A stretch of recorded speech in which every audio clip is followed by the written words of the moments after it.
Blog Talk Radio.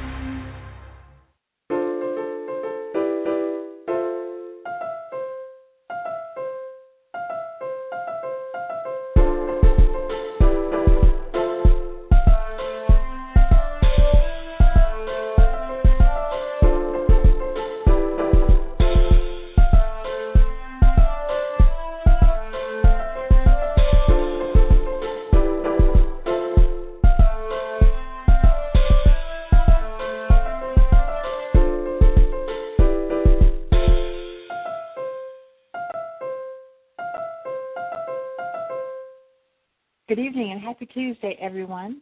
This is Ellen Young, and this is My Rays of Light Radio. I hope everyone had a great Labor Day weekend. Everyone was safe and sound. Tonight, we're going to be discussing why does he cheat? Not necessarily just him, but what causes a person to cheat? What leads to that? And is there a way to repair a relationship once that happens?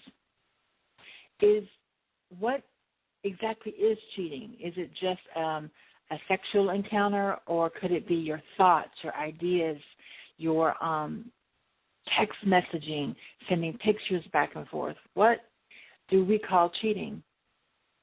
And who are we cheating? All very good questions. We have, our 2 hours to discuss it. Let's discuss what is going on. I don't think I have ever met a single person who has not had to deal with infidelity in one way or another. That's an alarming notion. It's alarming in the fact that so many people are being dishonest. They're cheating. They are cheating themselves, cheating their families. And for what? Is it worth it? What is missing in the relationship that we would feel that is a necessity? Are we only thinking about sex? Are we only thinking of ourselves? Is there anything else? Is there anything else going on that we need to know about? How open are the lines of communication? All very riveting questions, and questions that we're hoping that tonight we'll be able to answer or at least give our opinions of, because, of course, no solution is for everyone, not at all. I wrote a poem a while back called What God Brings Together. Tell her that you love her, but only if you do. The sweet words are like music, but only if they are true. Remind her how she makes your heart beat faster when she walks by. It is important to tell her, but not if it's a lie. Treat her like you wish life had treated you when you were lied to and left feeling blue. You will find the blessings you have had in your mind, but first you must leave that other guy behind. You know, the one who is brokenhearted, so many very tender hearts, the one who caused pain. You knew he would from the start. He counted women as numbers, not as an angelic voice. He thought only about him as if he had no other choice.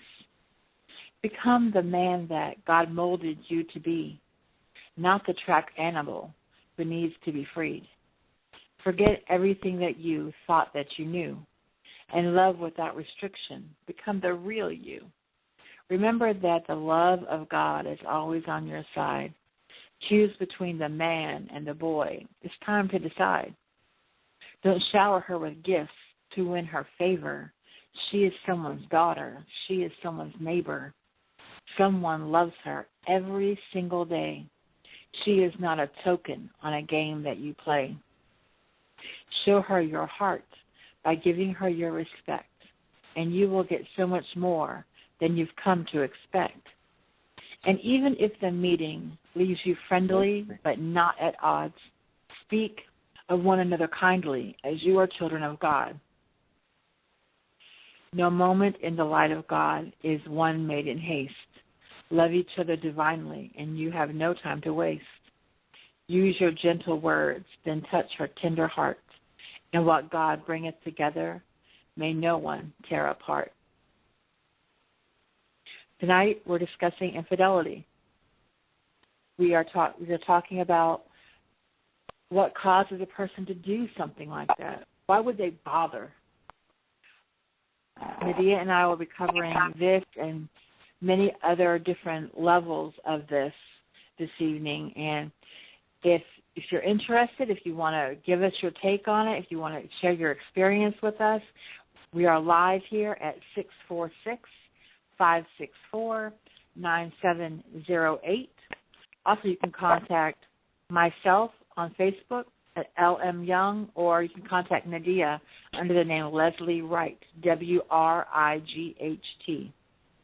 We also have a group there on Facebook, My Rays of Light Radio Network. We would love to have your input. And you can also contact us on Twitter at Light Rays and the number 1. How are you doing tonight, Nadia? How are you? How are you? I'm great. An interesting topic tonight. Very interesting, I think. Oh, yeah. I'm sure there's so many different angles on it. The way people, excuse me. I'm just looking at the different scenarios of the different versions of cheating. I mean, it could happen in relationships. It could happen in school and so on and so forth. But I guess it's so many different interpretations of it. You could just, continue on forever. But I'm kind of looking at the situation as pretty much being truthful or dishonest. Right. Usually, people use the word for cheating as a form of betrayal. Right. So it can cope like that. That's why I guess that word can be broadened for so many different scenarios. Right. It's a broad word. It's that's why I was saying. What do you consider cheating? What exactly is cheating to you? Is it just a sexual encounter? Is it more? Is it more than that? I see on Facebook a lot where people are complaining about social media and their significant others. Where they're privately texting people or sending pictures back and forth. And to me, cheating begins in the heart. It begins in the heart. What is your intention exactly? How much attention is enough attention? Because I've heard people say that one of the reasons why it happens is because they want attention. They want attention. But when you're in a relationship with someone, number one, I think what happens in relationships is that whenever we get with someone, we then want them to only see us. And that's not realistic because there are people that still exist. We're still attracted to the human form. Even if we're not going to be with that person, we're still attracted to the human form. As a woman, you're still going to find men attractive. You're still going to find men attractive. Men are still going to find women attractive. And the worst possible thing, in my opinion, to do is to try to contain that. Why can't you have the conversation with your significant other about what you found attractive about that person? It doesn't mean they're leaving you for that person. It just means let's have a conversation. If it was me and my girlfriend sitting around talking and we saw a guy, I wouldn't think twice about saying, hey, look at his eyes or look at his lips or look at his hair, I wouldn't think twice about it. So why wouldn't you also have that with your significant other, the person that you supposedly want to spend the rest of your life with? Right. That's why I said it could be so many different situations because everybody has a different level of understanding about cheating. But I look at it like this: once you have to start lying and hiding and covering things up, you know something is wrong. You know you shouldn't be doing it. And if it comes into a situation where you know, the couple has an understanding of of particular rules, and you're allowed to do X, Y, Z, then of course it's not considered cheating. Right. So, you know, then it has a certain level of respect for the other person. You know, because maybe the other person's idea of a relationship does not only include just two people. Right. You know, but, you know, that's where, you know, probably communication would come into place, you know, because, right. you know, you can get into a relationship with somebody and that person can, well, may be okay with, you know, sharing a relationship with someone else.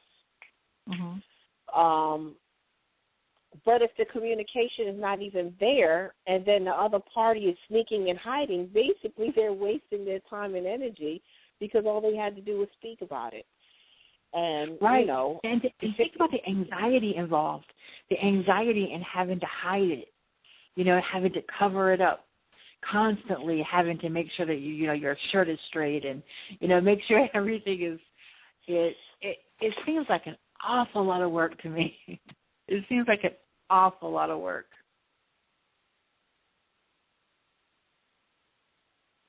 Yeah, it is a lot of work. But, you know, that kind of brings me to another thought.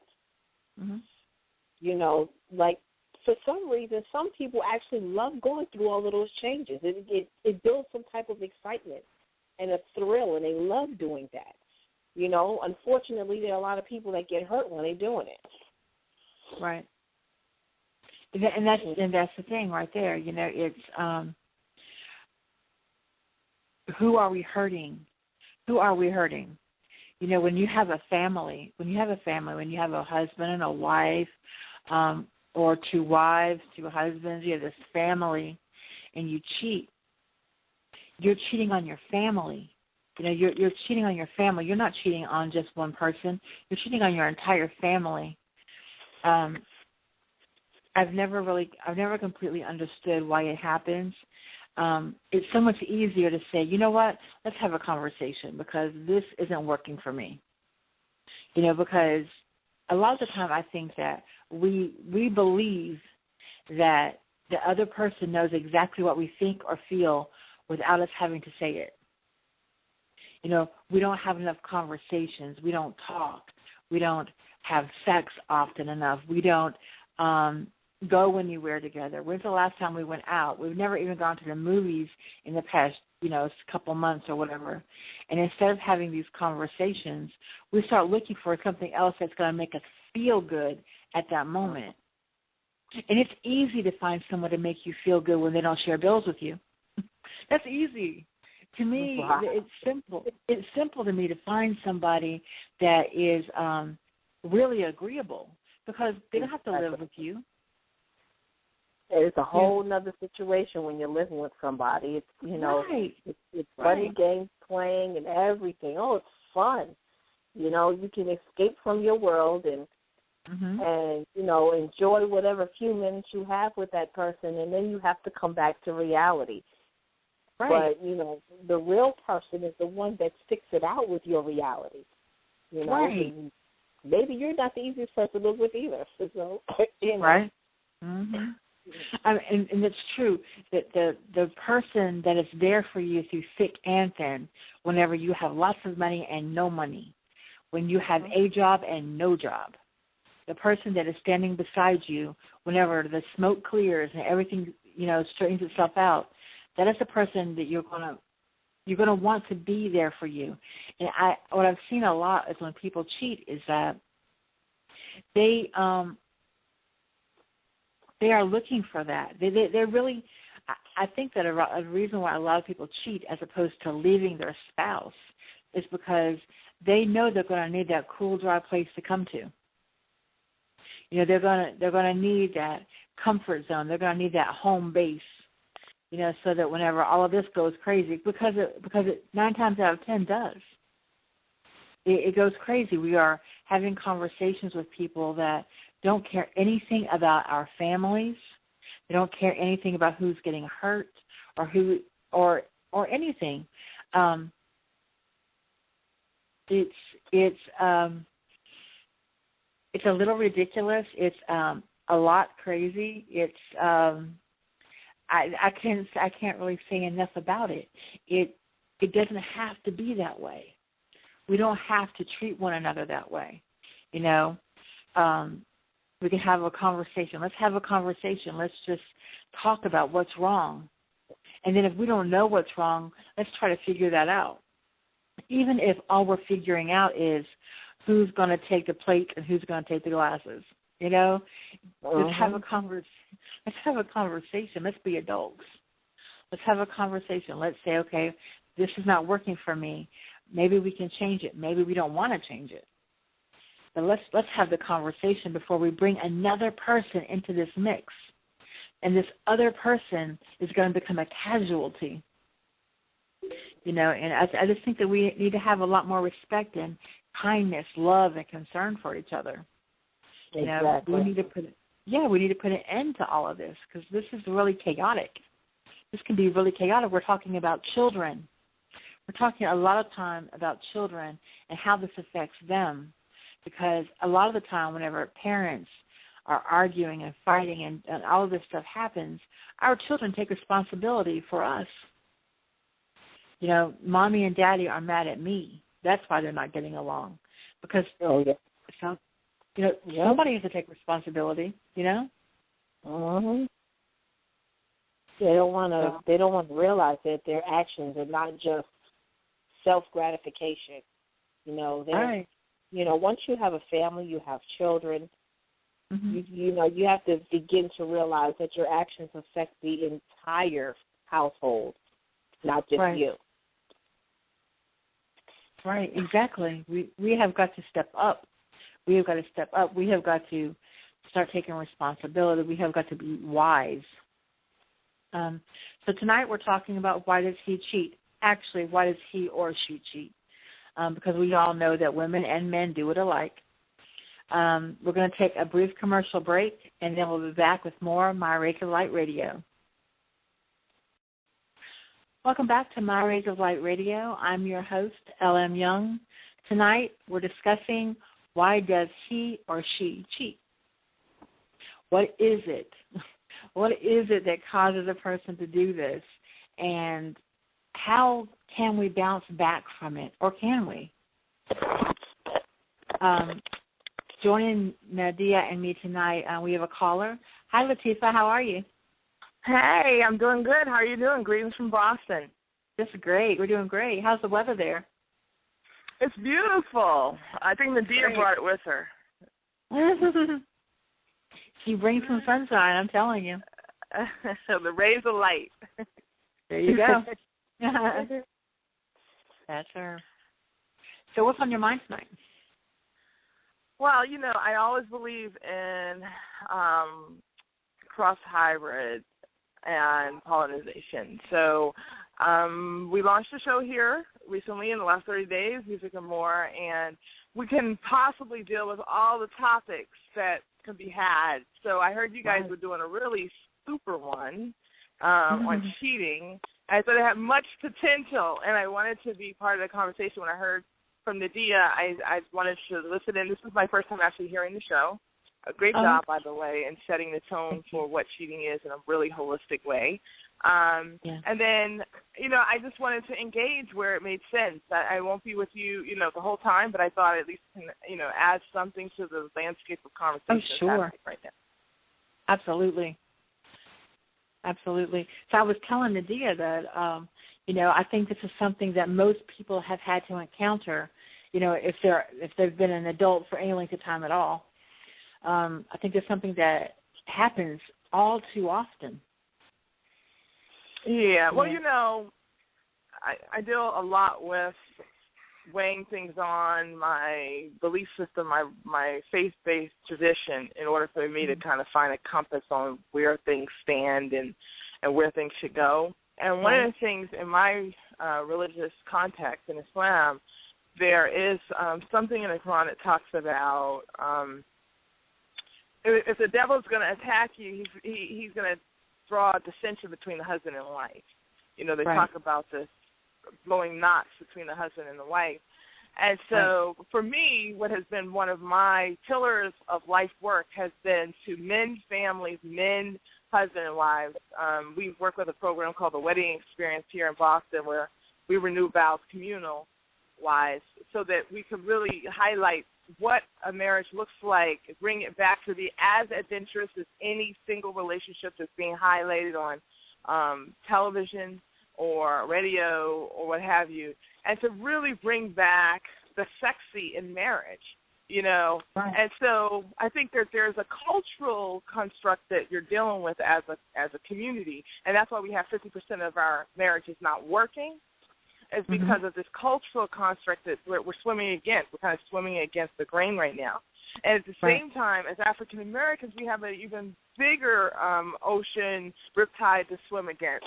Because in the African American community, of course, 70% of our babies are also being born out of wedlock, thus what you talked about with families being affected by these decisions and things that happen.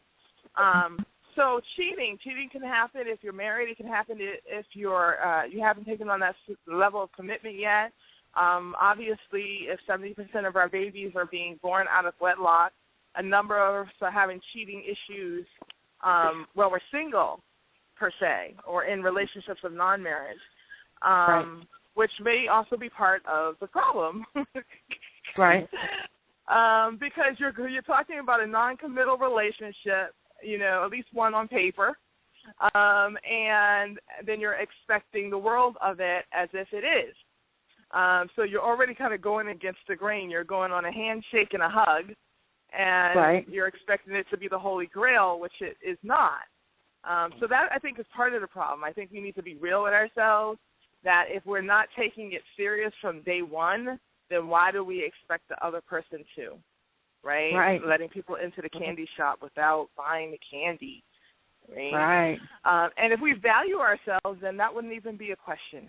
So there's a value question that every individual has to assess for themselves. You know, there's a belief system question. Am I worth having someone who would be with me? They say a lot of times when people have choices, they make no action. So, you know, it may seem like there's so many single people out here where you could just mix and do and have fun, that why would you take on this laborious construct of marriage, this responsibility of marriage, when you could just get with someone, have a good time, and keep it moving? So there's those kinds of responsibility, civic duty questions that are also out there that I think need to be answered if you're going to really look with this situation with cheating. Because I think if you don't do that, then you need to open up the word to cheating to be more of a fluid term that you expect when you get into a relationship. Because you're really setting it up that way. Right. Now, I do agree with you guys, and you said this earlier in the conversation. You talked about this thing of breaking the covenant. Right? So you can have a written covenant with someone, which is a marriage contract or maybe some other kinds of union contracts. But then you have a verbal handshake, you know, all of that as well that has credibility to people who are credible, right? You know, if you're cheating on somebody, that, you know, we have this concept in Islam where you talk about zina. You know, it starts at the glance. Right? So you know when you go back for that second glance, you're already going down a slippery slope, right? There you go, right? You know what I'm saying? So we got to be real with ourselves that, you know, where does cheating start? Where have we crossed the line? You know, what is our intentionality, like you had said earlier in the call? What is our intentionality? And I think we need to reassess what our global intentionality is in relationships. To be honest, that's where I think it starts. I think it ends there too, because the landscape of relationship now is loosey-goosey, and so when you're subscribing to that landscape, you're kind of subscribing to that world automatically. I mean, you look at some of these reality TV shows, right? They horrify me. I mean, you do a show about a bachelor, he has 4 or 5 different women as an option, and the whole purpose is like this gladiator kind of sport where all these people are looking to see how horrible a woman is going to take her emotions and being rejected. I mean, it don't get worse than that. That's just the lowest human spirit that you could try to, I mean, that's as grimy as it gets, right? Let's stand in line and wait for him to hand us a rose. That's just craziness to me. Oh, I don't know how people watch it. For me, it numbs the senses, and it makes you someone who's not human. It does the same thing that the Romans did with the gladiators and having lions eat the people and having people, do all. It's the same thing. I mean, you're going to the raw human emotion and distracting people with that kind of animalistic, bestiality type stuff. And then on the flip side of it, you're casing it in the marriage, in the sanctity of marriage. Right. Wow. Right. It's like a giant conveyor belt of women, and he gets to date them all. He gets to do whatever he wants to with all of them, and all of these women are just standing there on the hopes that someone that they don't even know will choose to marry them. Right. I mean, there's something about the woman who would even want to be part of that. I mean, but it speaks to the culture. I mean, if a 500,000 people going to be watching you on TV, and you're just, rolling with the punches. I mean, and then these women get these contracts for other TV shows and other gigs, I'm sure, after this. Right. So it's kind of like feeding the demand and supply for many. But what you're sacrificing is the true sanctity of the institution of marriage. And what is the sanctity of the institution but marriage but the family? That's really what you're sacrificing. And when you do this, it seems like a quick and easy fix for money and glamour and 15 minutes of fame. But really what you're doing is you're giving an icon, an idol, for people to kind of wrap themselves around, envision themselves as the same, and then you're kind of making that idol do all kinds of horrible things in which people then emulate. So it's horrible. I mean, and I'm not going to be negative about it. I think the world is a beautiful place.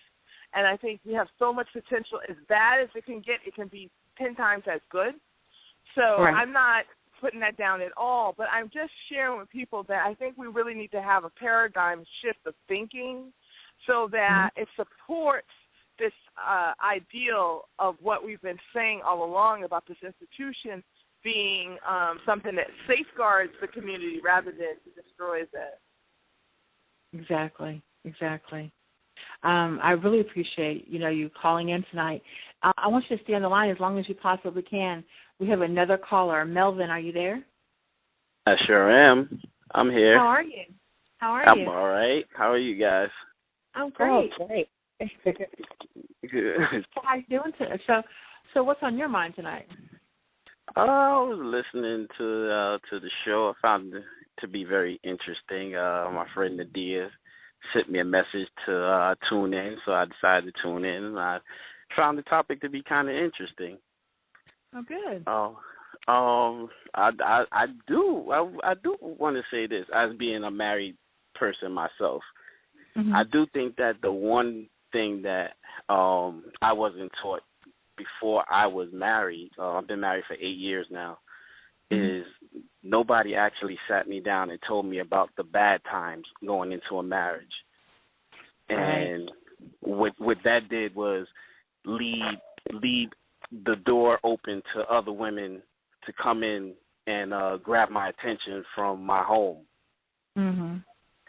So once I actually had to go to therapy to work on myself. I didn't do a marriage counseling. I did a self-reflection first.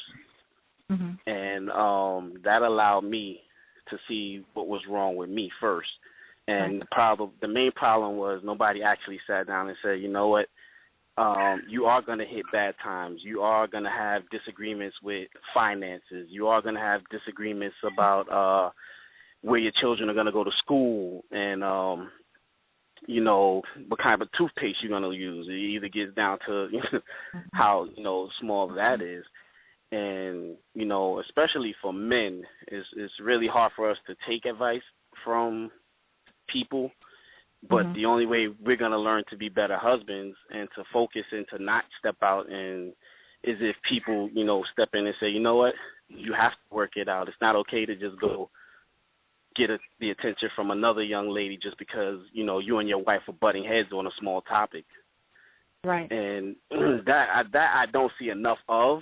I mean, I tried to do it with my younger generation coming up behind me. So, but I don't see it enough in the communities around the world. You make a really valid point because, whenever you're a young girl, a lot of the time, all that what's bred into you is the wedding, the fabulous wedding, this great day, and very little is fed into you about you're going to come across rough times. It's going to get difficult. Relationships aren't easy. You have to open the lines of communication. You really aren't taught those things. Past the honeymoon, you're pretty much on your own. Pretty much. No one's telling you. No one's saying to you, we have to work on us. We have to find time for ourselves. We have to learn how to mesh together because you're right, we're coming from two different places. We were not raised exactly the same. We're not the same people. And so we have to learn how to, intermingle, communicate, to become one. And that is not always an easy task. No, not at all. Am I still on the line? Yes. So I wanted to just jump in and say this is one of the things that we've been trying to put here in Boston with the wedding experience that we do every year where we renew vows as a community. We last year brought in Rufus and Jenny Triplett, who were Ebony Magazine's Couple of the Year. And one of the things they did is they ran a workshop to kind of share some of the real things that happen in marriage. I mean, because let's face it, a lot of us are a couple of generations of families that didn't even have the institutional support to be able to add that value of conversation. So we have to kind of figure out a way to create that. I mean, whether a person's a part of a church institution, a masjid, a synagogue, or just a spiritual person or just a person of the street, they need to have some kind of system in order to kind of figure out how to meander through this thing of marriage, which is going to be, by the way, one of the toughest things they've ever done in life. Right. and take that from me. I've been married 3 times, okay? It ain't no joke. And before I was married 3 times, I was engaged like 7. Okay, wow. and and my problem with getting married before I got married was that in my engagements, because my mother didn't play get together, so once you intended to be with someone, it then matriculated to engagement. So it wasn't like I was wishy-washy with engagement. I was actually in a system that funneled me towards engagement before I took on the full responsibility of marriage. But the problem with that is that I ended up being intended to people I barely knew and then engaged to people I knew a little bit better. And what ended up happening is the closer I got to them, the more I realized they were nothing like what I thought that they portrayed themselves to be. And as a Muslim, there were certain kind of things that I was hoping to have in a mate. He prayed 5 times a day was a nice little perk. He read the Quran. His family instituted the Sunnah, the way of the Prophet in their lives. These kind of things were important to me, including, if he's cute and all of the other little things that young women like, right? But what I found is that all I found at the end was that he was dogmatic in his processing of religion, and he wasn't that cute after all. Right.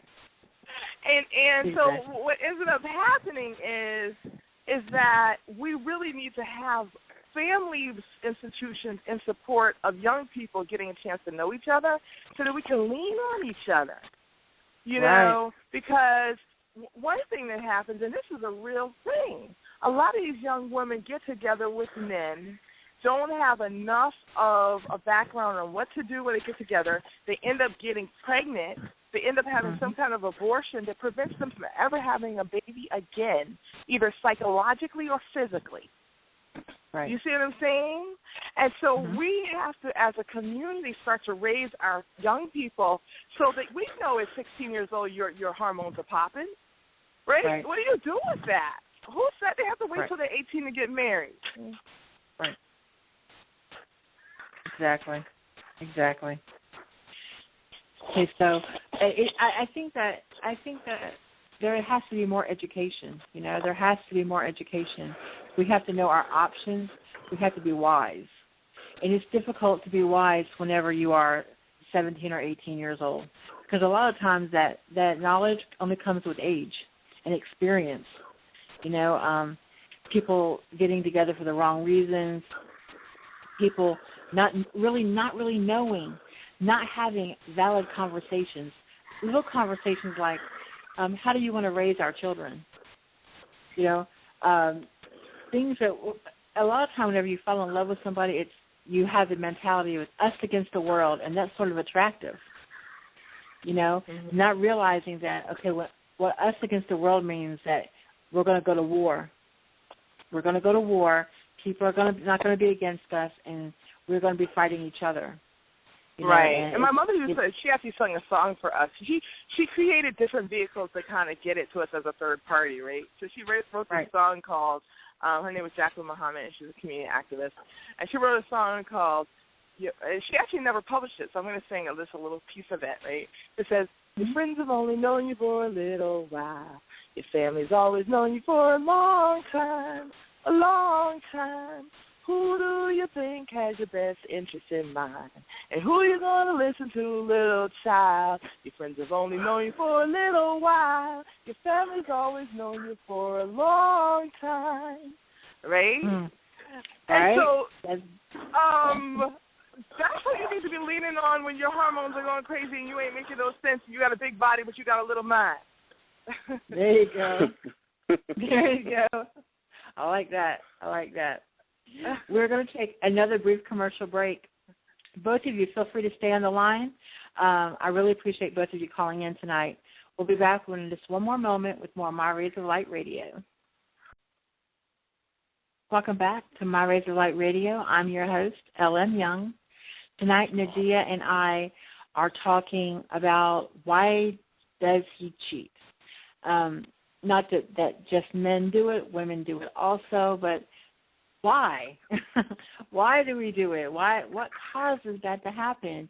What is missing in our lives that we feel we need to do that?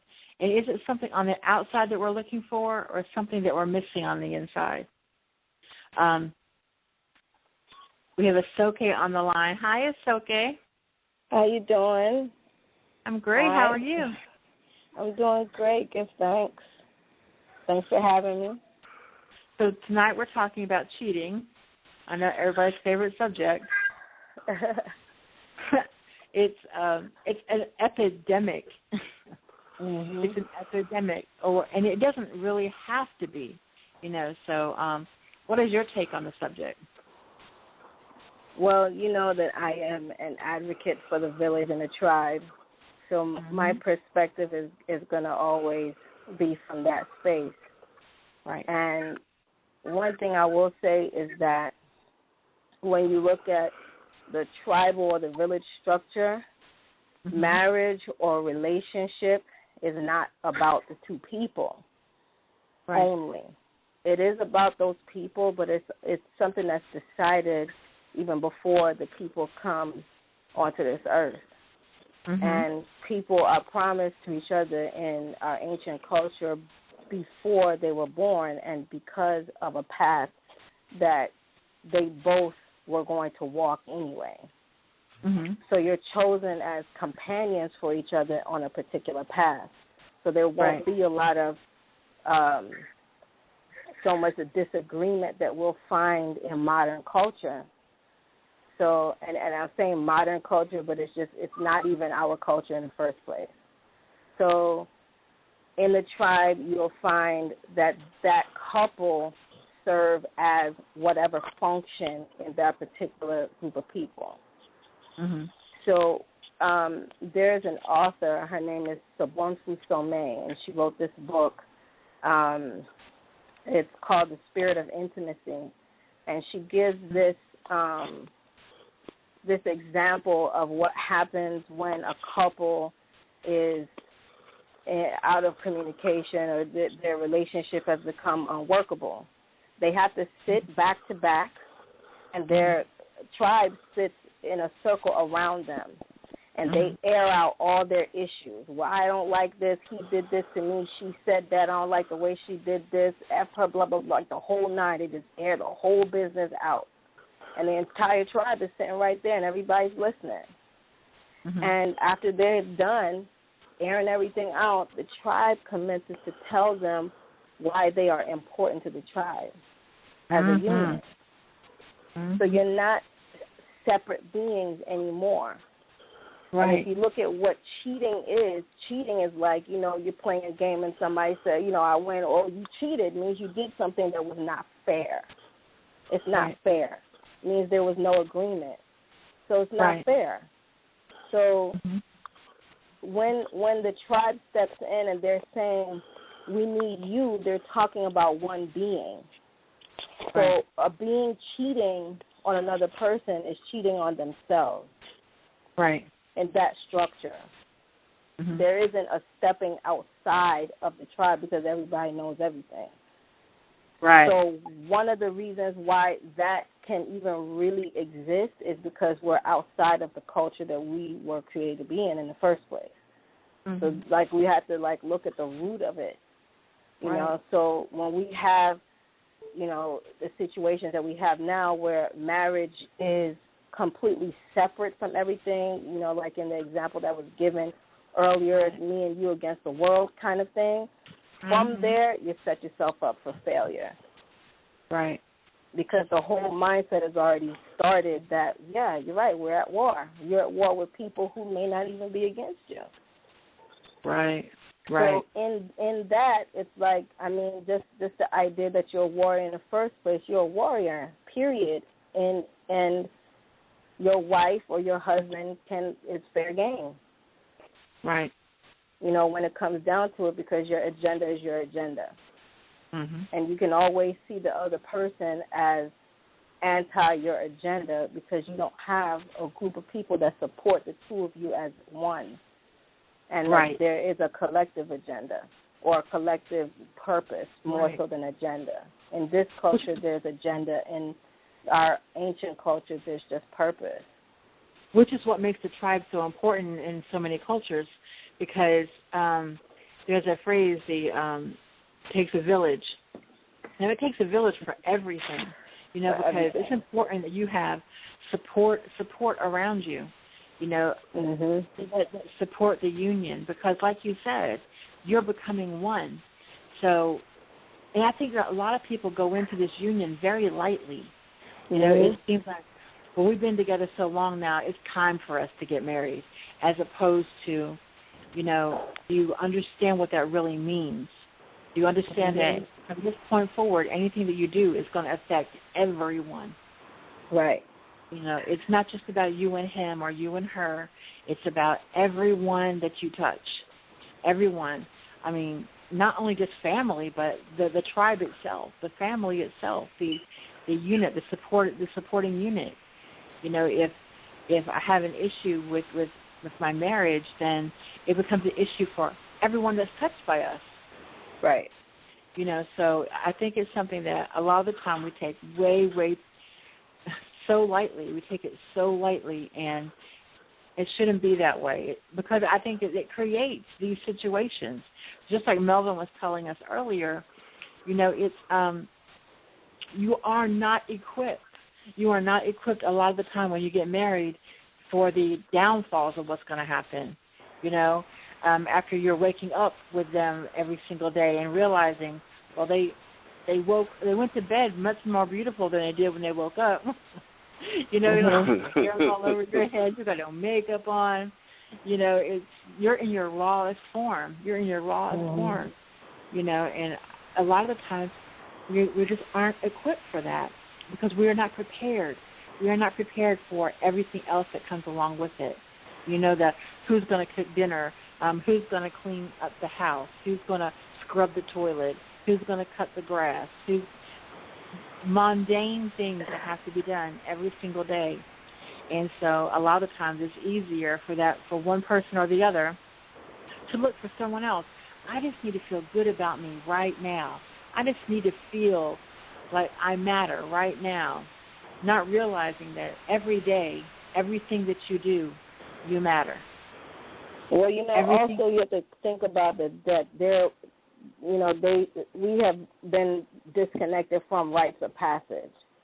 So if women never had any kind of rite of passage into womanhood, and men have had no rite of passage into manhood, we're really girls and boys becoming married. There is nothing inside of the culture that we've lived in for X amount of years that where there's any kind of teaching of how to be a proper human being, and much less specifically in any kind of functional role as a man and a woman as it pertains to how they deal with one another. So, right. No one is necessarily teaching what integrity is and what honor is. Right. Really, do you not honor your body or right. yourself? Like, where's the dignity in stepping outside and then coming back and bringing that home to your wife or to your husband? Where's the actual dignity? It's not a value that's taught from birth, so that it's something that you don't deviate from it because it's in your immediate tribal structure. It's how I have to say it's how I roll. This is how I roll. Integrity. Right. You just don't do it. Right. So once that is eliminated, that's how you get the principle. Anything goes. Anything goes. I mean, really, because it's up to somebody else to say, oh well, if she ain't doing what she's supposed to do at home, then of course he's going to step out. And then you have 50 people that support that as a value. Like, hey, she should have been doing X, Y, and Z. Right. There's more support for, some kind of crooked, twisted value than there is for something that's actually going to support longevity and truth, right. and something that actually keeps a bond within a group of people. You step out of the relationship, you have totally destroyed the entire structure of your family. Mhm. And that where's the honor? There's nothing that says, hey, you're a part of this. Now, all your men folk is going to be looking at you like, how the hell did you just do that? Right. We can't hunt because you cheated. Right. Right. So you don't do it. Who wants to be looked at by their men folks? Here you get congratulated. What, you hit that? It's celebrated to have foul behavior. Exactly. It's I don't think people realize that. I don't think that people realize everything that you said is absolutely true. People are going to look at you like, what were you thinking? We were supposed to be one. We are a unit. And it's like building a house on quicksand. Mm-hmm. I don't think I want this anymore. It's like, really? Should you not have thought about this? Maybe you should have thought this through. Because it is not all going to be a fairy tale, because fairy tales aren't real. Yeah, but I would just say sometimes people have to move out of your way too, and you got to let them. I mean, you can't clog the flow. Sometimes people in your life, like they say, for a reason, a season, or a lifetime. What can you learn from this interaction, and how is this kind of germinating you for a new level of development?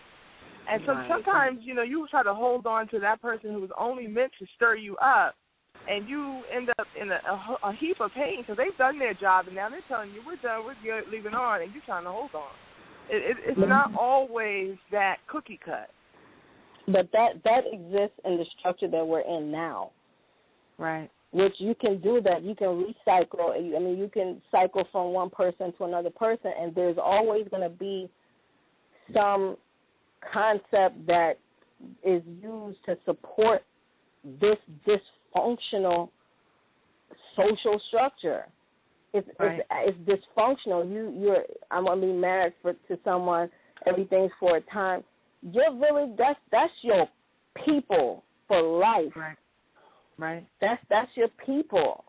When you have you have the same purpose here.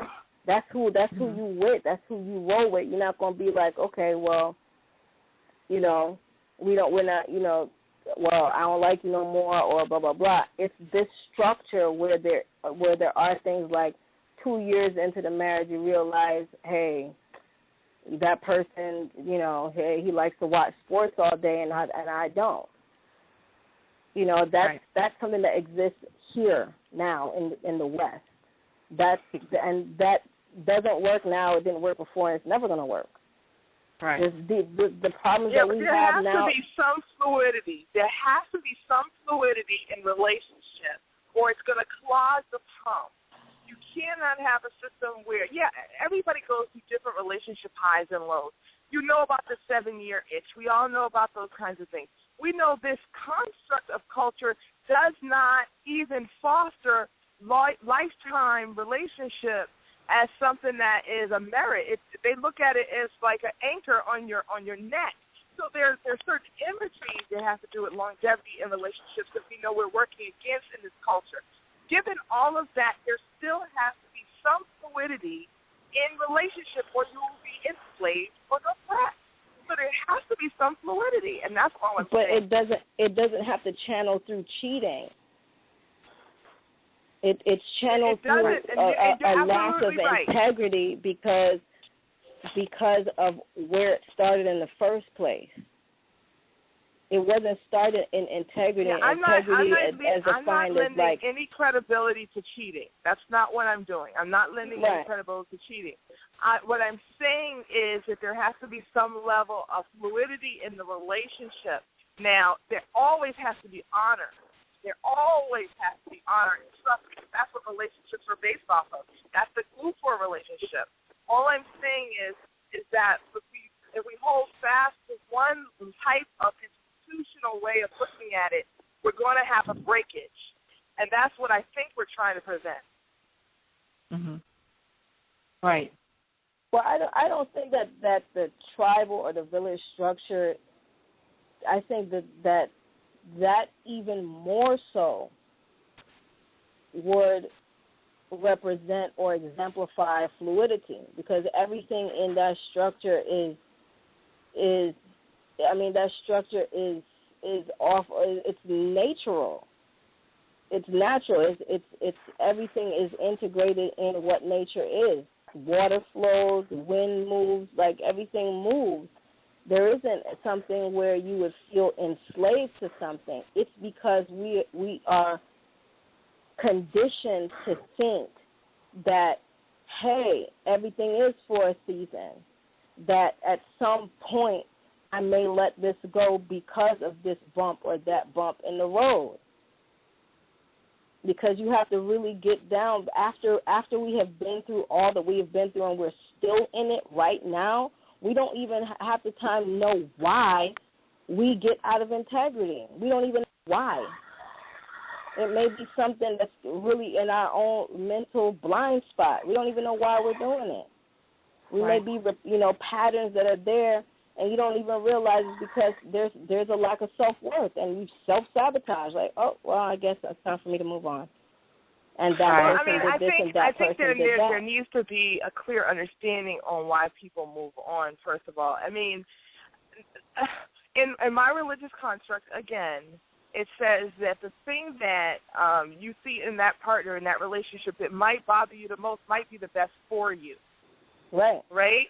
So there is some growth and maturity that we have to understand going into the relationship, that it's not always like the brother said, starting off, was it Melvin? Starting off in the conversation saying that he wishes someone told him it wasn't always going to be easy. It wasn't going to be this flowery Cinderella forever after scenario, that there were going to be some serious challenges to that relationship, so he could have just prepared for it, And so I think that's kind of what I'm speaking of. Yeah, I hope that, and even in my own religious construct, even though it's not till death do you part, it is the worst of the halal is divorce. So we know that people should stay together, that family institution should be together. However, what I'm saying is it has to be useful to all parties. Once it loses its usefulness, then it becomes that around your neck, because you can't stay into something past the point of it being a benefit to people. Yeah, you have some temperament of patience where you try to weigh it out, you try to work it out.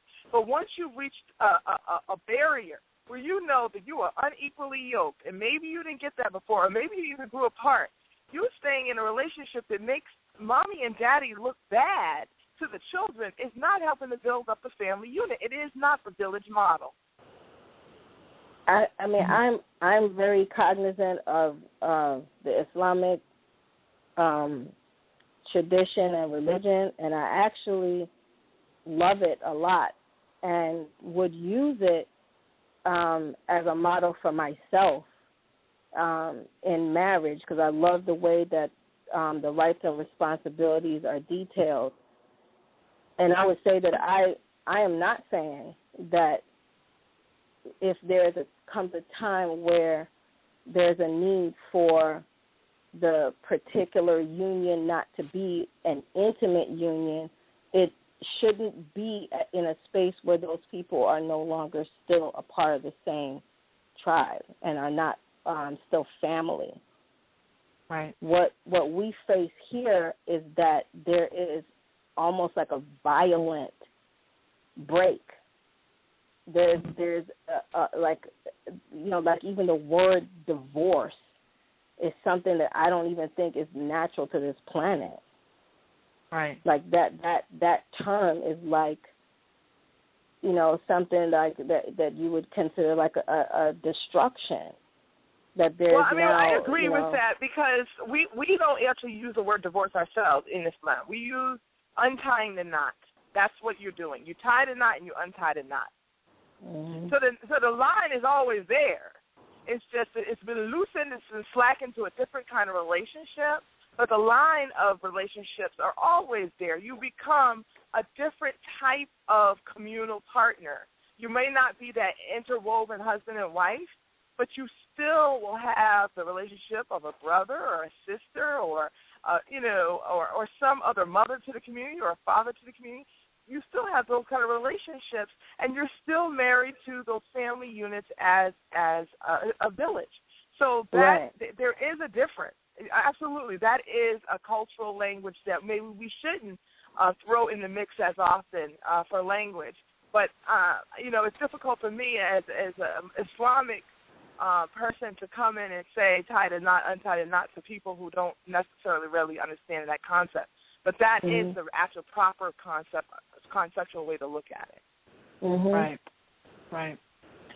And in the conversation of why people cheat, I would say it's because there isn't a structure that is based in integrity, honor, and dignity, and in a wider family unit that's there to support it is why people cheat.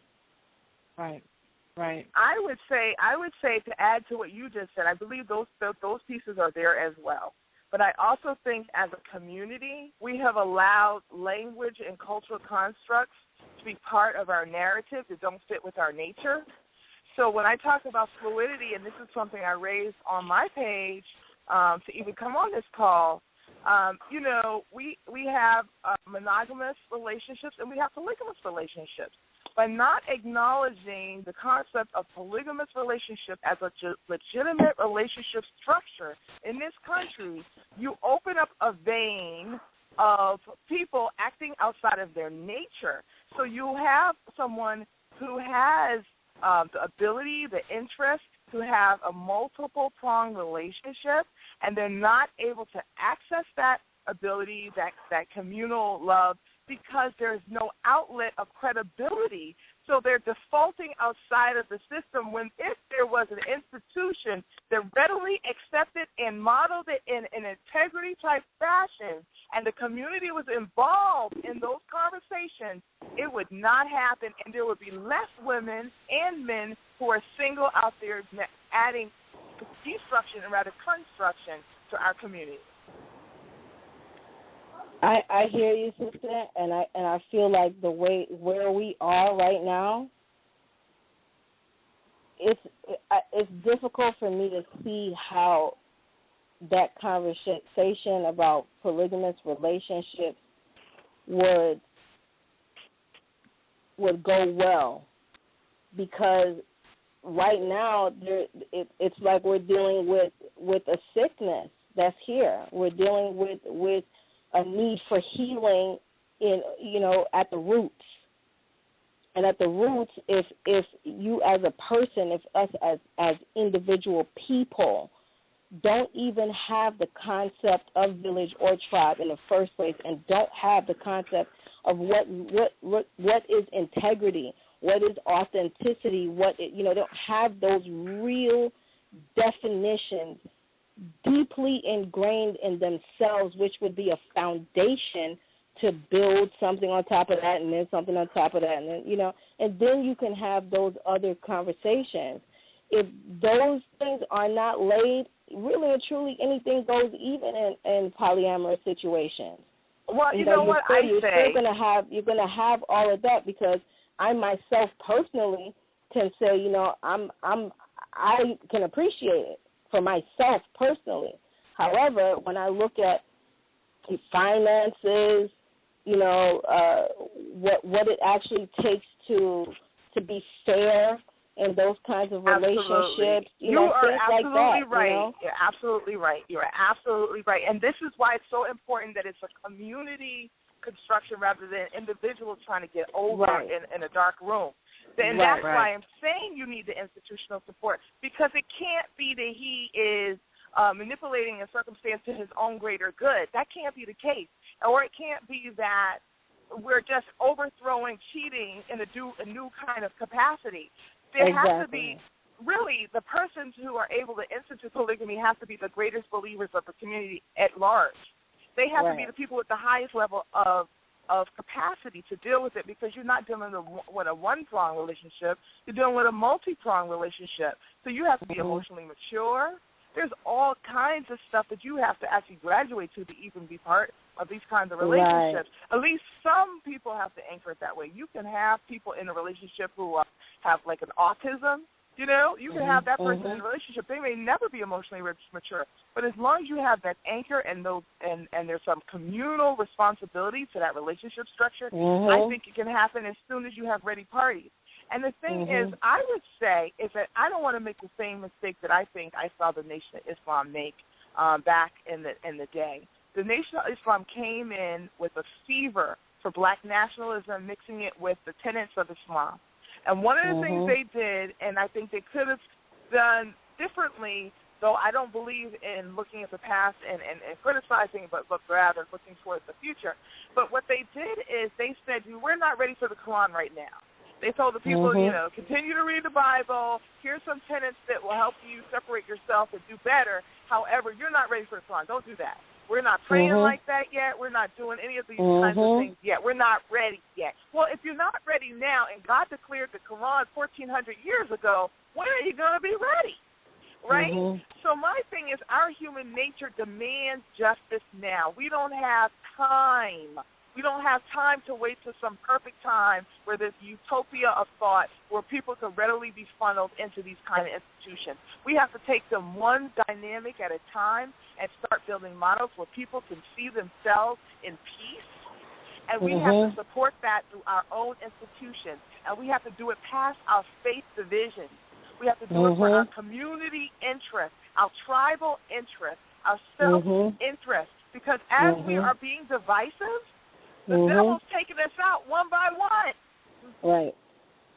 Absolutely. So I don't think this ready concept, I said I'm ready when I was born. Right. That's when I'm ready. Right. Well, we need to take another commercial break. We'll be back in just another moment with more My Rays of Light Radio. Welcome back to the My Rays of Light radio show. I'm your host, L.M. Young. Tonight, Nadia and I are talking about why does he cheat? What causes a person to cheat, and how do we bounce back from something like that? And can we bounce back from something like that? On the line, we have Akila. Hi, Akila. How are you? Hi there. How are you? Oh, I'm fine, thank you. I've been listening quite attentively. Yeah, a lot of different variations on a theme here, isn't there? Right. Yeah. Well, I'll tell you what. I found that I thought that the topic was cheating, right? Yes. So, well, I'll take it back to my concept. Okay. Cheating, this is two things. I heard a couple of things mentioned tonight. One of the things that I heard mentioned was someone, I don't know who it was, I'm not going to try to remember, said that something about people living together. Okay? So, first of all, I'm old-fashioned. I don't believe in living together. That's my opinion. Now, not that I never lived with anybody, because I came out of the old-fashioned thing when living together just became the norm. It started in my generation. Okay? There wasn't anything called living together before my generation, unless they were really talked down, because people went from their parents' home into a marriage situation, or women didn't even have professions back then. But in my generation, women got professions, and they also started living together, and then that was a druggy thing going on as well as that going, A whole lot of things happened in my generation. Personally, I don't believe in living together. But I also don't believe in jumping into marriage. I really don't. I really believe that women, and I'm going to be really, really old-fashioned, and people can really, beg to differ. I think that if you don't give it up, okay, and you think that a man likes you, okay, then if you don't give it up, what's going to happen is a man is going to have to, prove himself, okay, and if you expect better morals from a guy, and I call it morals because the word moral hasn't been mentioned once, okay, and I believe morals play a point, and morals do exist, and they're not old-fashioned. There's a reason for morals, and it still exists. Some of the things were disease. That's one of the small things. Another thing is opening your heart to somebody and having somebody try this one, try that one, try this one. Then no one is special. No one is special. If you have someone that you're special to and they're special with you, and you look at each other and the sun rises and sets on each other, you see, then you're going to work harder at trying to get along and try to make things work. Another thing is this.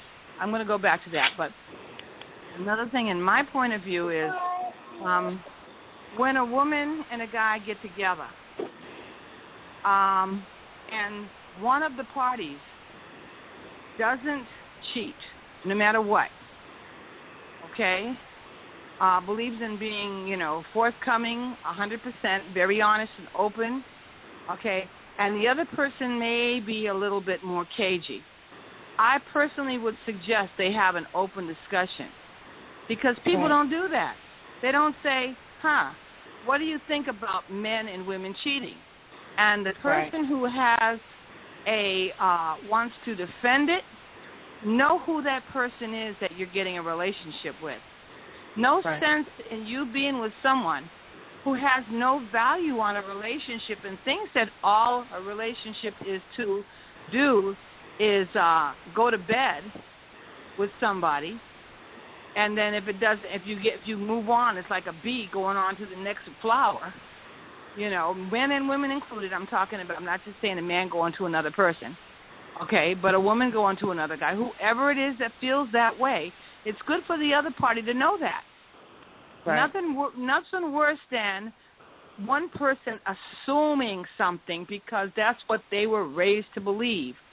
And all of a sudden they realize that the other person that they really like, they like the same music, they like the same styles, they come from the same place, they went to the same schools and all that good stuff. All right? So you have this reason to get together. Then all of a sudden you lay up with this person, even before children come into play. All right? And then one of the people opens their heart. Now that's a concept that hasn't been mentioned. When a person opens their heart to someone, that is damaging when your heart is broken. Now, those are old terms. Your heart doesn't break, but it does take some sort of a damage, okay? Because it does make a damage with your nerves. It plays on your nervous system. It really does, okay? So what I think that is this: people getting together too young. And we can wind the tape all the way back to where people start calling little children in elementary school men and women. We have little boys and we have little girls.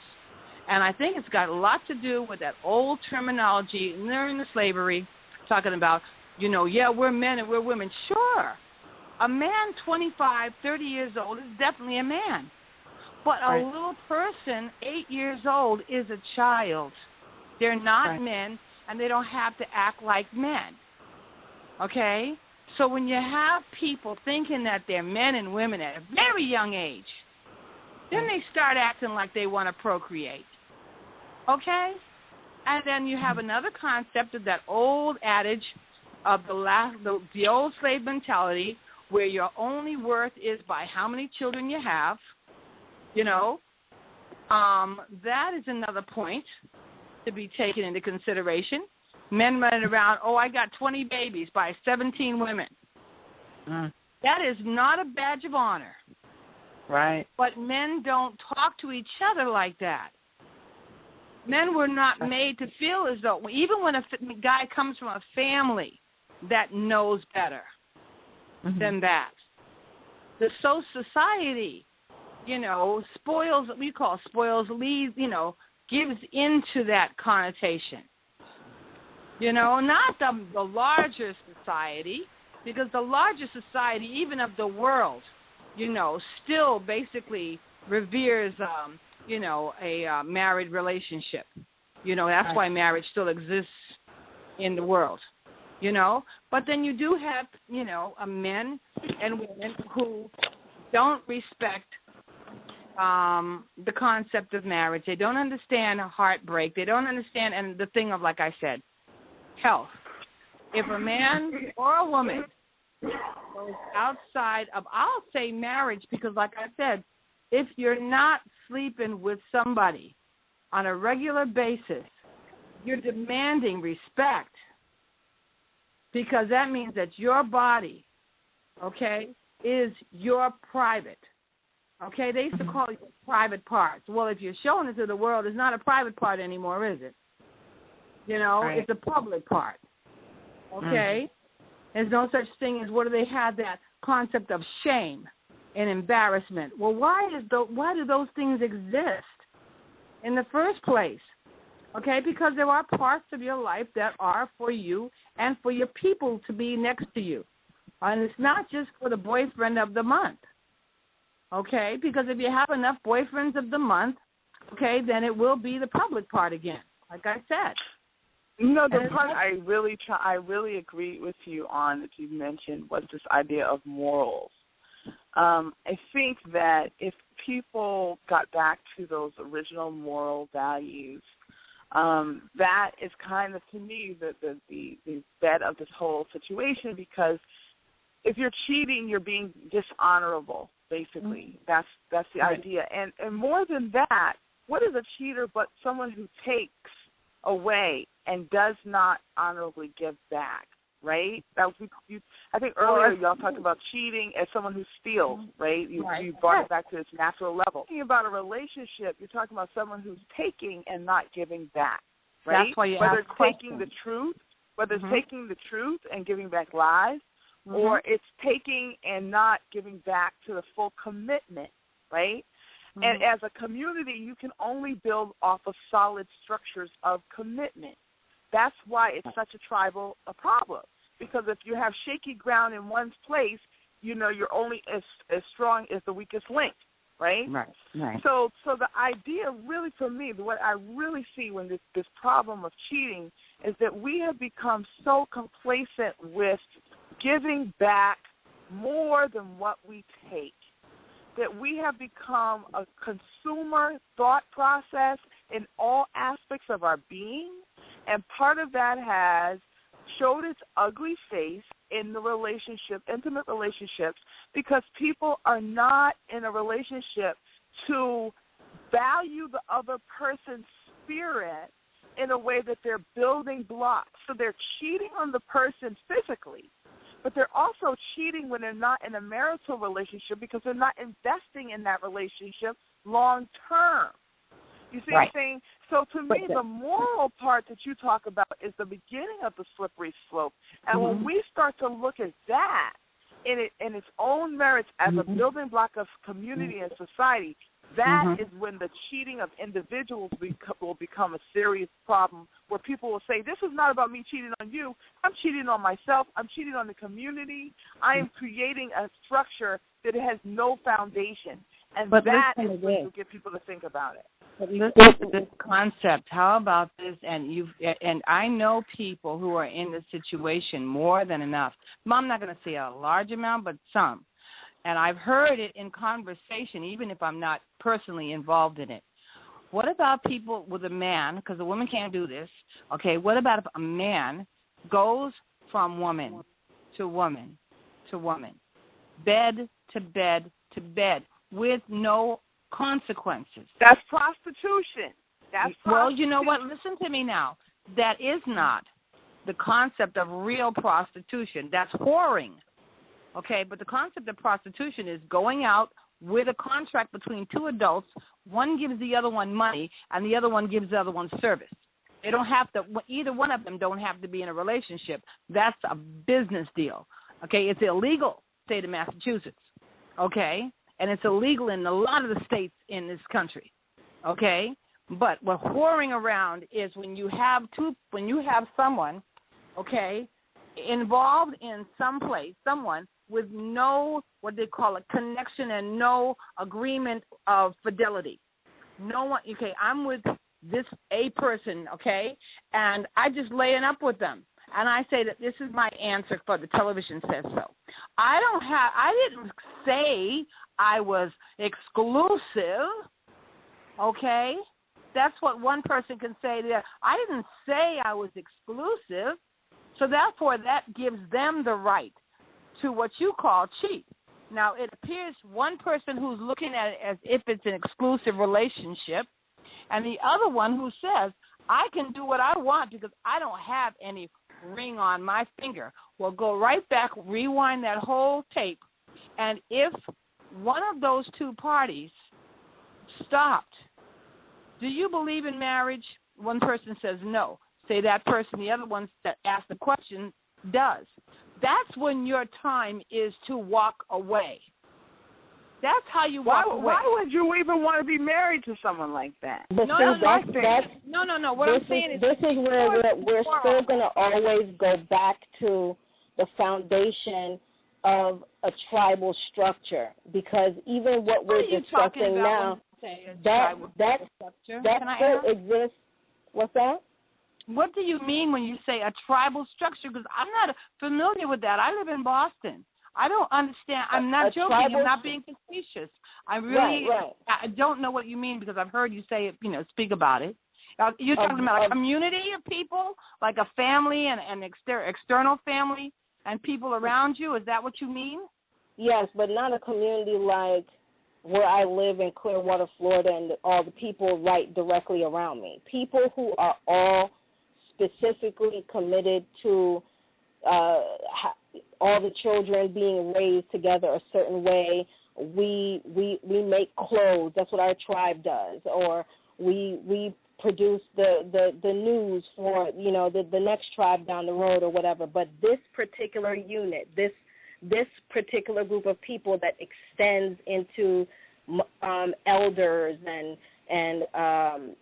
people that function specifically for one another, with a specific purpose together. Yeah, that's what we don't have that anymore. So anybody saying I can do what I want, there is no accountability. In a particular structure, in a unit, there's accountability. There's certain things that can't even happen.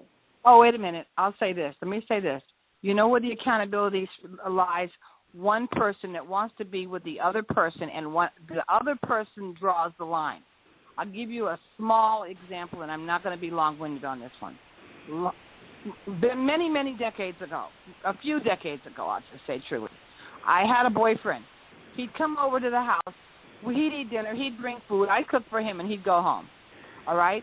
Or I'd see him, after work or something like that. We'd go out. We'd have something to eat, or sometimes I'll go out dancing with this guy.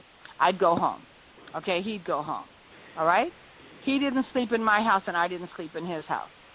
Okay? One day, he was at my house very, very late. He didn't have a car. He took the public transportation. He said to me, I said, well, you know what? You better hurry up, the buses. Okay? I said, the buses are going to be stopped running. And then he looked at me and said to me, why can't I sleep in your house? Well, I was a divorcee, okay, at that point, and I had a little girl. The little girl maybe was 5 or maybe 6, maybe 6.5, okay? And he said to me, why can't I sleep in your house? Well, honestly, I wasn't seeing anybody else, but I didn't want him to know that, I wasn't. So I said to him, wait a minute, stop. I have a little girl here, okay? She's not going to wake up and find the person that she doesn't know or find, is not her father, in my house. It's not my husband, because I am not necessarily, I don't have to be exclusive. I don't have to be only going out to dinner with you, okay, because I'm not being intimate with you. So I don't have to, only have you that I talk to. So why would I let you sleep in my house? And the fellow looked at me very strange. I suggest you leave and go home. And he said, well, the buses stopped running. And I said, so take a cab. He said, I don't have money for a cab. You know what I said to him? Walk. And he looked at me like I was crazy. And I said, look, I didn't check your pockets when you walked in my door. You don't have enough sense to know you don't have money for a cab and you wait for the buses to stop running? Then that's not on me. That's on you. Bye. Okay? And boyfriend left. Okay? Now, a little bit down the road, a few months later, okay, he said to me, that's really acting up here. Do you feel this? Can you hear the feedback? Okay, let me turn my... Okay. A few months later, I'm still talking to him. He came over to watch TV, as a matter of fact. That night, something good was on. And he spent not the evening, not the night, but he spent the evening. And then he said to me again, he was still trying. He says, well, why won't you let me, and this is the truth, he says, why won't you let me have sex with you? Well, you know what, I didn't fall on my knees laughing, okay? I really didn't, but I really wanted to. Because I'm like, who on earth do you think I think of myself? Who do you think I am? And what do you think I think of myself? Okay, that is crazy. Right. So what I said to him is this. Do you see me? He says, yeah. I said, do you like me? He said, yeah. I said, do you like going around in the public with me? Yeah. You like coming over and visiting, eating food? I cook good? He says, yeah. I said, okay, do I have enough respect that, maybe I would be okay in your family's eyes? He said, yeah. I said, okay, how's this sound? If you go to a grocery store and you walk past the produce and you see some grapes, okay, and you put them in your basket and you're still walking up and down the aisles, you look at the boxes and the food and this and that and the meat and all that good stuff, and as you're walking, you take a bite of one grape, and then you're still walking and you're not thinking and you're eating some more grapes, and as you get to the checkout counter, you look down and you see you ate up all the grapes. I said to him, what are you going to do? Are you going to buy the stem? Or are you going to go back and buy the grapes? And he looked at me. He said, I'm going back and get... I said, if you like those grapes. He said, oh, I'm going back and get me some more grapes. I said, right. I said, well, guess what? I'm the grapes. I'm not the stem. You buy me or you put me back on the shelf, but you're not wearing me out like that. And he looked at me like a gush of wind had pushed him back. He said, He thought about that for a minute. Okay?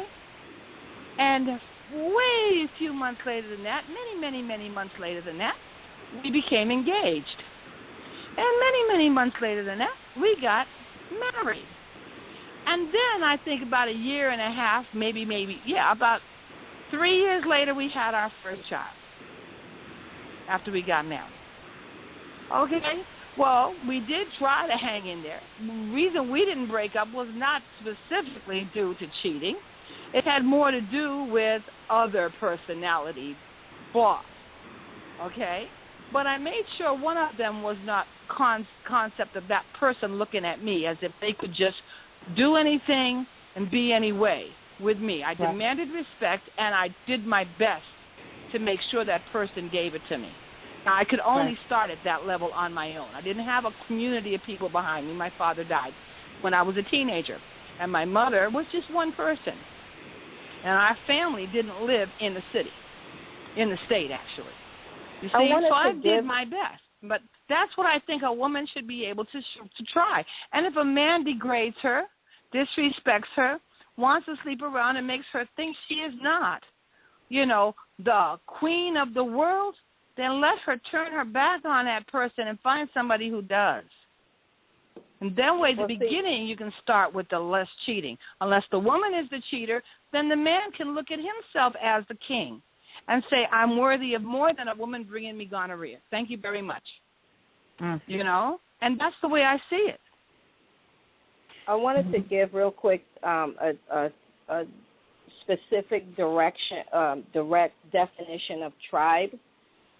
So a tribe is a social division in a traditional society consisting of families or communities linked by social, economic, religious, or blood ties with a common culture and dialect, typically having a recognized leader.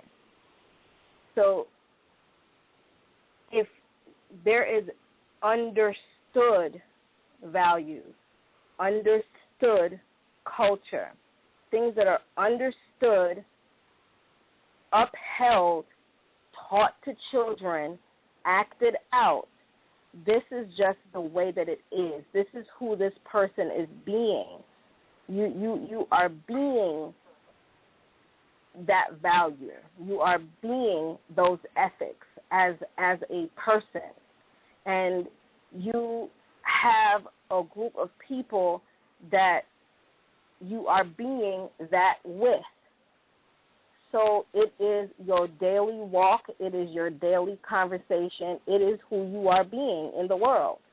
So another person meeting you, they're meeting you as your being. So there are certain things that don't even come into play in that structure, is what I'm saying, is as the foundation. That without that foundation, we have to battle with, hey, this is my morals, don't cross the line. And we have to keep, then your daughters are going to have to do it, and your sons are going to have to keep on doing it over and over again, because there aren't tribal structures where there are specific values that one tribe can say, hey, these are mine, hey, those are mine too, and then they can marry. You don't have to have all the detailed conversations that we have to have here, because you don't know. Well, how were you raised? Well, how is this and how is that? And are you going to cheat? And, and all those things, because it's ingrained in your actual structure of the being that you are and the being that is around you. So you know this person is not going to step out of line, because they got 100 other people that's going to be like, yo, Well, no. I have to make a comment about that, all right? This is the 21st century, and I will say this. People travel quite a bit these days. People go out of their country, out of their state, for education. The regular Americans, they'll go somewhere else for work.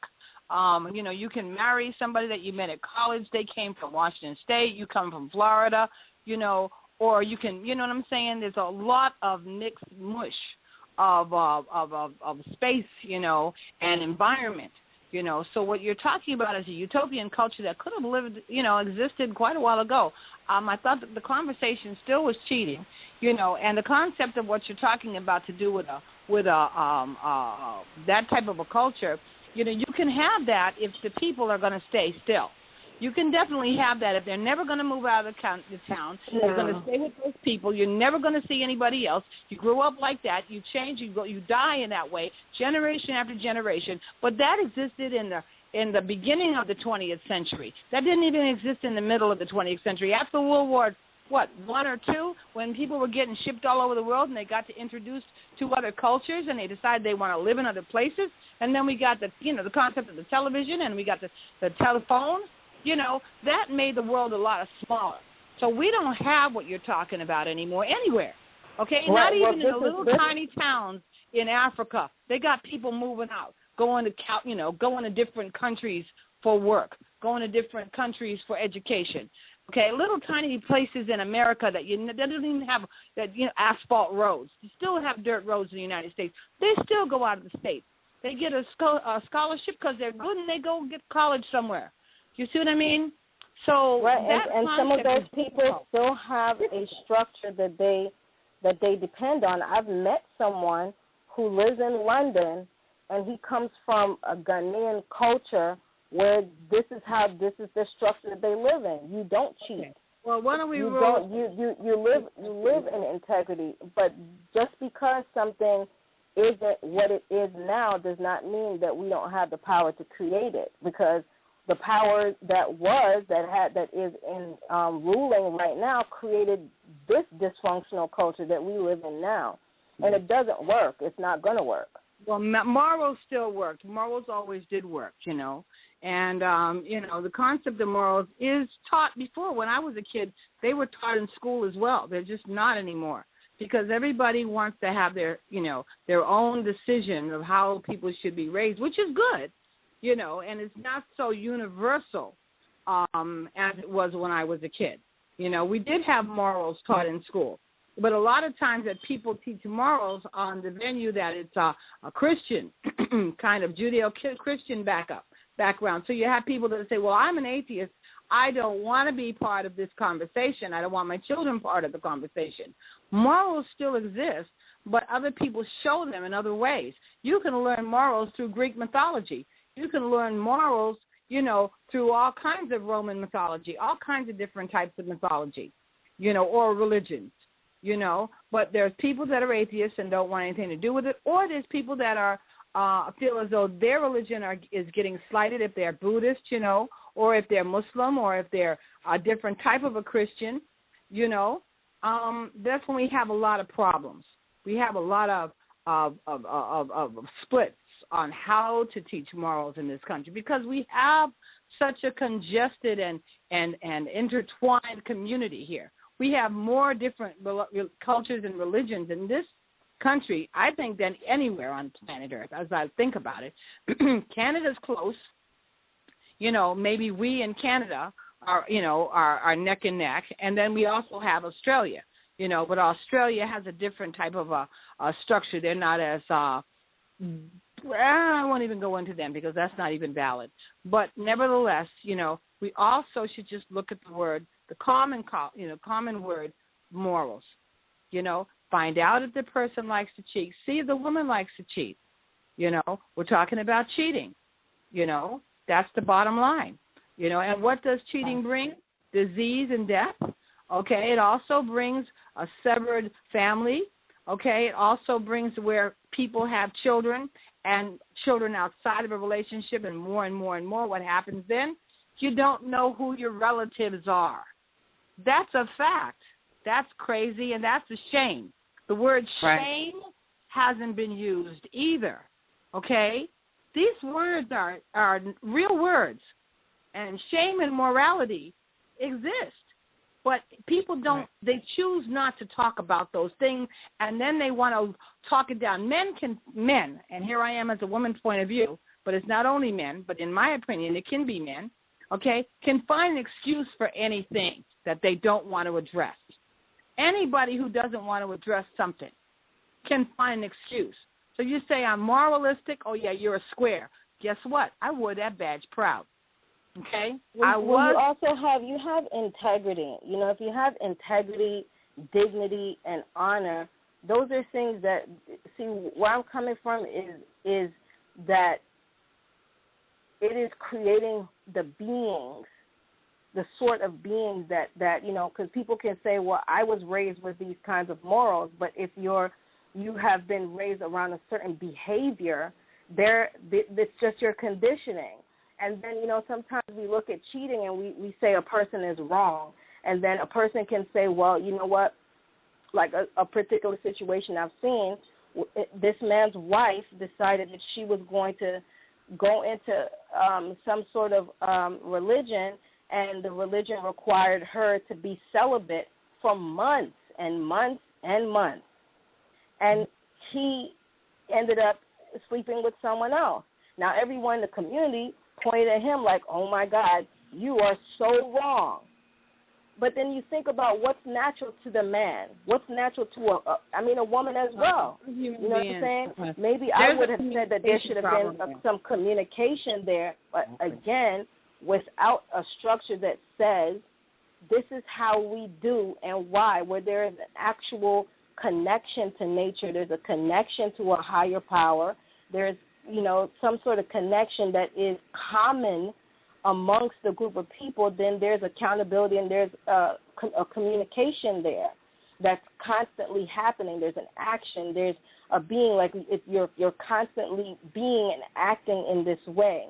You can step out. You can get mixed up with quote unquote the wrong crowd, and certain things that you stood for gets thrown to the side, and then you justify it with your morals for whatever reason and however way that you feel like you can. Wait a minute. You got more problems than that with that other example you gave me. You got more problems. First of all, you have a woman who has gone to the left on her concept of what morality is. She's in a relationship, okay? Now, what I will say to you is this.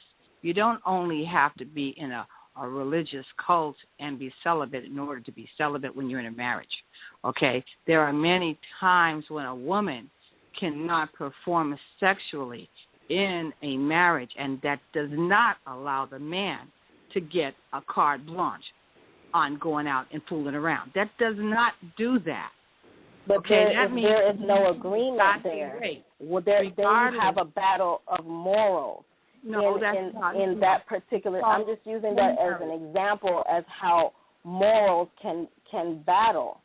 Versus an actual structure that we're all in conversation because it's a unit. You see what I'm saying? When you have a situation where there is no external accountability, then two people can battle about whatever. It's called communication. And there's no guidance. There's no counsel. Wait a minute. Let me say this. If you begin a relationship with someone, you have to get a good communication. You don't have to get married just because you like someone. And you don't have to have sex with them because they're sexy.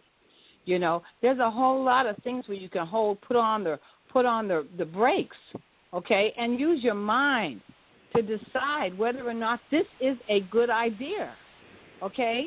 If you think the man is thinking with his genitals and not his mind, then you have to realize that and say, wait a minute, get the man to grow up a little, wait, or go find someone who's more reasonable or someone that you can communicate with better, because there are those men. How can you tell? They don't always give you signs to say that they're thinking with their genitals. And maybe that's not even the case, because I don't think that the conversation really is necessarily about making the man wrong, because in that particular situation, if the woman is saying that this is what I'm doing right now, and I feel like I need to do this, I need to take this on, and there's no agreement there, then who is wrong, quote unquote, in the situation? If there is a counsel where people go to really bring to the forefront who we are, this is who we are, this is what we do, and this is what we propose is a solution to the situation, her pursuing spirituality in this way for a period of time, and so on, because then now he is forced into celibacy. How do we know that that's something that he wants to do? Stop just for a second. Like I said before, it doesn't have to be for that reason. Any amount of reasons can occur for two people that are in a serious relationship, and one cannot have sex with the other. I understand. I understand. I said I'm using that as an example because I don't think that the conversation is that we demonize men. No, it doesn't matter if it's a man or a woman. Listen to me. It's the concept. I'm using it as an example how morals are important. Morals are important. At the same time, without the foundation, it's just like you have a tree that grows poisonous fruit. We can say, hey, let's go, everybody grab a knife and let's cut down all of these fruit. Well, guess what? Next season, those fruit are going to grow again. We need to get down, dig up the tree, get to the roots, and kill it at the root. So we're dealing with what the root of cheating is. It's not that people don't have morals, because people with morals cheat. And there are a multitude of reasons and situations that occur. It's not just one. It's not just one person is wrong. Hey, he wasn't thinking about this person, or that person wasn't thinking about the other person. It's the structure. It's what we're living in that it doesn't work. It doesn't work. We're gonna always have a high rate of divorce. It's always going to be this. We're going to have high rates of cheating. We're going to have this because there isn't integrity. There isn't somehow there isn't an authentic way of expressing yourself in your relationship. Why people step out, it's not like people who are like, oh, he's just a dog or she's just a hoe. These are some people who really are, they may love that person intensely. You know what I'm saying? So you really need to think it's not just about judging people and pigeonholing, oh, well, he's a dog or whatever the case may be. We have to really look at the root of it, from a real mature and intelligent intellectual space. If you want to say that you're really healing something that you want to shift in our people, in our culture, we need a culture that actually works. We need a way of being that works. And what we have right now did not come from us, does not support who we are. And it, again, people may think it's utopian, but it works. Right. It works to have polygamous relationships, polyamorous relationships, and those structures because there was integrity, there was communication, there was authenticity. I could come out and be like, if I need to cuss somebody out, yeah, I can, but I'm being authentic, and then I can say, oh, this is how I feel. I respect you. I love you, blah, blah, blah. I feel like doing this, but it's a conversation. It's on a table. It's wide. It's open. There's no secrets and all that. It's that mature, wide open conversation that exists in a structure that's not presented. It's not on the table for us here in the Western culture, and we do have the power to transform it. If they had the power to create this crap that we live in right now, we certainly have the power to create something different that works for us. Oh, exactly. I hate to cut this short. But I have to go to another commercial break. We'll be back in just one more moment with more My Rays of Light Radio. Welcome back to My Rays of Light Radio. I'm your host, L.M. Young. Nadia and I both wanted to thank our callers, Latifa, Melvin, Esoke, and Akila, for your very, very unique perspectives on the ideas of cheating. We want to thank everyone for joining us tonight. Nadia, what are your final thoughts on this? Basically, there's obviously so many different points of view of cheating and how people look at it, how they were raised. There are also very many solutions to the issues of cheating, but regardless of what you want to say, I feel that cheating will always exist at some level, but it can always be diminished as far as, let's say, for example, somebody was raised with morals, like was mentioned, or maybe somebody was in a polygamous type of, household, and maybe they, instead of cheating, they say, okay, I want to have several wives. And in order to take care of all of these wives, I have to make good money. So there's no time for cheating. There are so many different aspects of it, but there are always going to be good and a bad as far as relationships. So it seems like sometimes cheating is part of it, and it usually hurts the most because of dishonesty and issues of, trying to get over, or, maybe just two different two incompatible people, you know, and maybe they just don't know any better. So, you know, that's my final thought. You know, another point is being cheated on should not always look at yourself as it being your fault. Maybe, you know, that other person and you just were not compatible, and you need to find somebody that is more in tune to your way of a relationship. Exactly. I have to agree. And my final thoughts on it are really simple. Keep the lines of communication open. The reason why infidelity hurts so much is because our heart literally has been broken. You know, open the lines of communication. You know, it's very, very important. We want to thank each and every one of you for joining us tonight. Tonight has been a riveting show, and I know we're going to have to follow it up with another one because there's just so many avenues that you can go down when we're talking about infidelity. Until next Tuesday, we wish you a week filled with light and love. My name is L.M. Young, and these are my rays of light.